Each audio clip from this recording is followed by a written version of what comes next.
Example से समझाता हूँ, जो मैंने ऑलरेडी अपनी वॉच लिस्ट 1 में ऐड कर रखा है। तो मैं इसके नाम पर बस क्लिक करूँगा और मुझे बाय और सेल का ऑप्शन मिल जाएगा। थोड़ा सा नीचे स्क्रॉल करूँगा तो इसका मार्केट डेप्थ दिख जाएगा, यानी ब्लू कलर में मुझे वो नंबर्स दिखेंगे जो मार्केट में इस समय अवेलेबल हैं इस शेयर को खरीदने के लिए, यानी कितनी क्वांटिटी में ऑर्डर्स प्लेस हो रहे हैं और उसका क्या प्राइस कोट हो रहा है। और रेड कलर में मुझे दिखेगा कि कौन कौन लोग इसको बेचना चाह रहे हैं, कितनी क्वांटिटी में बेचना चाह रहे हैं और कितना प्राइस उम्मीद कर रहे हैं वो अपने शेयर के लिए।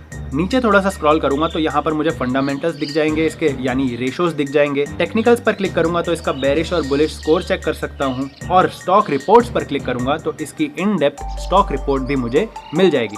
अब जाते हैं बाय पे। बाय पे सबसे पहले मैं यहाँ पे टाइप कर देता हूँ कि मुझे कितने शेयर्स खरीदने हैं। लेट से मुझे 2 शेयर्स खरीदने हैं तो 2 टाइप कर दिया। उसके बाद प्रोडक्ट में CNC और MIS में से मैं चूज कर सकता हूँ। CNC होता है कैश एंड कैरी, इसका मतलब होता है डिलीवरी, मतलब शेयर को 1 दिन से ज्यादा यानी लंबे टाइम के लिए अगर आप होल्ड करना चाहते हो तो हुआ CNC। और MIS हुआ margin intraday square off. As the name suggest ये इंट्राडे ट्रेड हुआ, मतलब आप सुबह खरीद कर दोपहर तक इसको बेच देंगे। तो सबसे पहले मैं आपको MIS ही बताता हूँ। अब यहाँ पर आप देखिए ऑर्डर टाइप में 4 तरह के ऑर्डर्स हैं, market, limit, stop loss limit और स्टॉप लॉस मार्केट। तो सबसे पहले मार्केट ऑर्डर समझते हैं। मार्केट ऑर्डर मतलब आप अपना मनपसंद प्राइस यहाँ पर टाइप नहीं कर सकते जिस प्राइस पर आपको शेयर खरीदना है। ये शेयर उसी प्राइस पर खरीदा जाएगा जो प्राइस अभी मार्केट में ट्रेड हो रहा है। लिमिट का मतलब आप यहाँ पर अब अपना मनपसंद प्राइस डाल सकते हैं, मतलब 78 रुपीज़ पर अगर शेयर ट्रेड हो रहा है और मुझे लगता है कि ये थोड़ा नीचे जाएगा और जब ये 70 पर आएगा तब मैं इसको खरीद लूँ, तो मैं यहाँ पर टाइप कर दूंगा 70 और जैसे ही मैं इसको राइट स्वाइप करूँगा तो मेरा ऑर्डर प्लेस हो जाएगा। बट इसका ड्रॉबैक क्या है कि अगर वो प्राइस 70 हिट नहीं हुआ तो आपका ऑर्डर प्लेस नहीं होगा और कैंसिल हो जाएगा by the end of the day. अब देखिए यहाँ पर 2 वर्ड मैं ऑलरेडी ले चुका हूँ, आगे बढ़ने से पहले उस पर ध्यान देते हैं। मार्केट का मतलब हमेशा वो होता है कि वो प्राइस जो करेंटली मार्केट में ट्रेड हो रहा है उस प्राइस पर खरीदना या बेचना।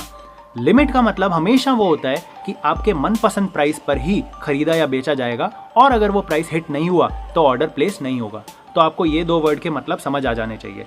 अभी मैं बता रहा हूँ आपको stop loss limit. Stop loss में भी मैंने वर्ड यूज़ करा है लिमिट, मतलब आपको यहाँ पर अपना मनपसंद प्राइस डालने का मौका मिलेगा, बट इसका मतलब अब कुछ और हो जाएगा। इसका मतलब ये है कि मान लो आपने 78 रुपीज़ में शेयर खरीदा हुआ है, अब आपको लगता है कि आपको इस पे स्टॉप लॉस लगाना चाहिए ताकि ये शेयर अगर एकदम से ज़्यादा नीचे गिर जाए तो आपको नुकसान ना हो।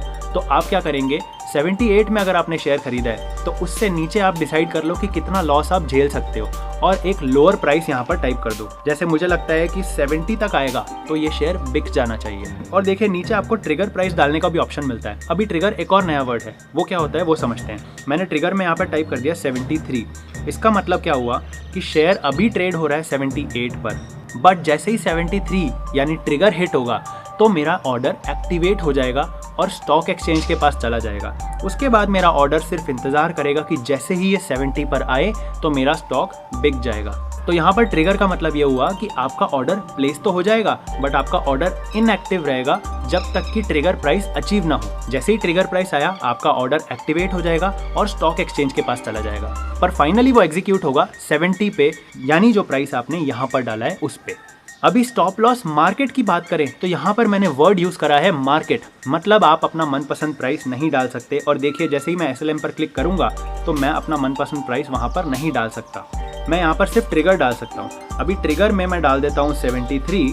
अब इसका क्या मतलब हुआ, जैसे ही ये ट्रिगर हिट होगा मेरा ऑर्डर एक्टिवेट हो जाएगा और उस समय यानी 1-2 मिनट के अंदर अंदर ही अगर मान लो प्राइस चेंज भी हो गया तो नए वाले प्राइस पर मेरा ऑर्डर एग्जीक्यूट हो जाएगा, क्योंकि मैंने SLM चूज कर रखा है, स्टॉप लॉस मार्केट। कई बार ऐसा होता है कि आपका 73 का प्राइस हिट तो हो जाता है और आपका ऑर्डर एक्टिवेट भी हो जाता है और एकदम से फिर प्राइस बढ़ जाता है या कम हो जाता है, तो उसके आसपास जो भी प्राइस चल रहा होता है उस पर प्लेस हो जाएगा ऑर्डर। तो स्टॉप लॉस लिमिट और स्टॉप लॉस मार्केट ऐसे ऑर्डर्स हैं जो आपको लॉस से प्रोटेक्ट करते हैं और फटाक से आपका शेयर बेच देते हैं अगर आपका सेट स्टॉप लॉस अचीव हो जाता है तो। इसका मतलब ये हुआ कि आपको शेयर्स पहले खरीदने पड़ेंगे, उसके बाद आप SL या SLM का ऑर्डर लगा सकते हैं उसके साथ में, और ये ऑर्डर सेल वाला ऑर्डर होना चाहिए, बाय वाला नहीं। अभी फिलहाल के लिए मैं इसको फिर से मार्केट कर देता हूँ।